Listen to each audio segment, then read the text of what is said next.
A very good morning friends. और आज हम बात करेंगे कि आपको जो आपका फॉर्म निकला है, आपका आउट हुआ है ACT REC का, JRF जो एंट्रेंस एग्जाम में। यूजुअली इस JRF के बारे में जानते नहीं, लेकिन मैंने अपने एक पिछली वीडियो में इसको एक्सप्लेन किया है कि ये क्या होता है, किस तरीके से होता है और कौन कौन से सेंटर्स पर आप अप्लाई करते हैं। लास्ट डेट आपकी 30 नवंबर है। तो आपको कुछ फॉर्म भरने में जो प्रॉब्लम्स आती हैं, क्योंकि बहुत एक छोटा सा फॉर्म है, आप इसको बहुत आसानी से फिलअप कर पाएंगे, तो थोड़ा सा इंस्ट्रक्शन दिया हुआ है।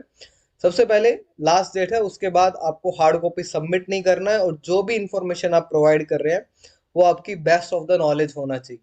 क्योंकि इसके बाद अगर आपके फॉर्म में कुछ गड़बड़ी मिलती है, इवन आफ्टर आपका एडमिशन हो जाता है, आप एनरोल कर जाते हो PhD में, तब भी आपका जो एडमिशन है वो कैंसिल किया जा सकता है।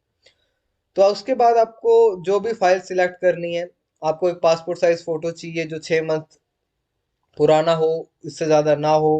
प्लेन बैकग्राउंड होना चाहिए। प्रूफ, अगर आप किसी रिजर्व कैटेगरी से बिलोंग करते हैं, SC ST OBC या फिजिकली हैंडीकैप्ड, या फिर कोई वैलिड एक्सटर्नल फेलोशिप है, तो आपके पास अवार्ड लेटर होना चाहिए। जैसे ICMR का हो गया, CSIR का हो गया, DST का हो गया, DBT का हो गया, तो आपके पास एक अवार्ड लेटर होना चाहिए अगर आपके पास अपनी फेलोशिप है तो। उसके बाद आपका सिग्नेचर और आपका statement of purpose. Statement of purpose में आप क्या लिखते हैं उसको भी हम देखेंगे, कि इसमें आपका स्टेटमेंट ऑफ पर्पस में रहता है कि आपको अपने बारे में लिखना है, आपका जो है रिसर्च में इंटरेस्ट कैसा है, आप क्यों इस इंस्टीट्यूट में आना चाहते हैं, इस इंस्टीट्यूट को चूज करने का इसके पीछे रीजन क्या है। आप अपने फ्यूचर प्लान बता सकते हैं, तो आपको कुछ एक पेज में या फिर जैसे आप मेंशन है 250 वर्ड्स में, उसको आपको आपको मेंशन करना है। तो उसके बाद आपका एक एग्जाम होता है। आई थिंक 8 जनवरी को इसका एग्जाम है। अगर आपका उस लिस्ट में नंबर आता है तो आप फरवरी 2023 में जो इंटरव्यू होगा उसमें आ जाएंगे।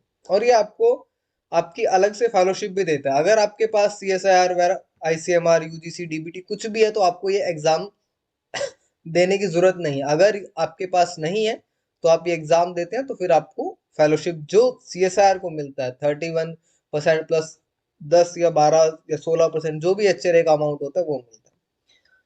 तो ये आपको उस टाइम पर एंट्रेंस एग्जाम जब आप देंगे तो आपको आधार कार्ड वगैरह वो सब दिखाना होगा, ये पेमेंट का है। अब हम मेन आपके फॉर्म पर आते हैं। सबसे पहले टाइटल आपको यहाँ पर सिलेक्ट करना है कि आप मिस, मिसेस, मिस्टर, डॉक्टर जो भी हैं। Surname, first name, middle name, date of birth, gender, nationality, master status, unmarried, single या डिवोर्स, फिर पेरेंट या स्पाउस नेम, ये आपका नेसेसरी नहीं है।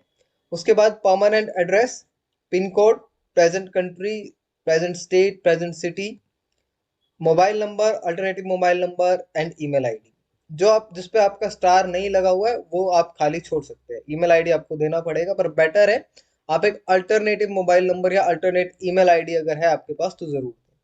डिग्री आपने क्या किया है, एमफॉर्म किया है, MSc किया है, एमटेक किया है, MVSc किया है, तो एमफॉर्म वाले इस एग्जाम को दे सकते हैं। क्योंकि मेन जो काम होता है इस इंस्टीट्यूट में वो कैंसर को लेके होता है।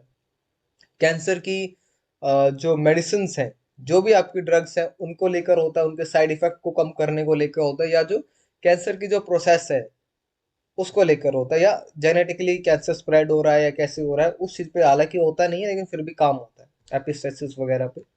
सब्जेक्ट आपका क्या रहा है, botany, biochemistry, life science, microbiology, ये सब आप अप्लाई कर सकते हैं। इंस्टीट्यूशन, कॉलेज नेम, रिजल्ट, या आप अगर अवेटेड है रिजल्ट तो वो भी डाल सकते हैं।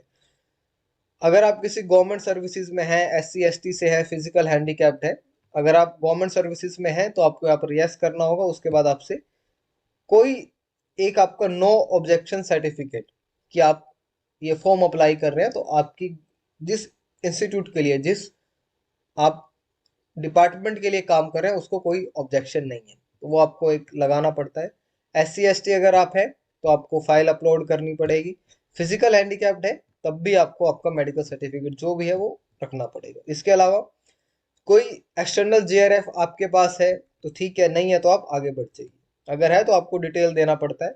और उसके बाद आप स्टेटमेंट ऑफ पर्पस लिखिए, क्योंकि जब आप नो कर रहे थे यहाँ पर तो आपसे एग्जाम, सिटी, ये सब पूछा जा रहा था, लेकिन जब आप यस कर देते हैं तब आपसे सिर्फ स्टेटमेंट ऑफ पर्पस पूछा जाएगा कि आप PhD क्यों करना चाहते हैं, या आप हमारे ही इंस्टीट्यूट में क्यों करना चाहते हैं।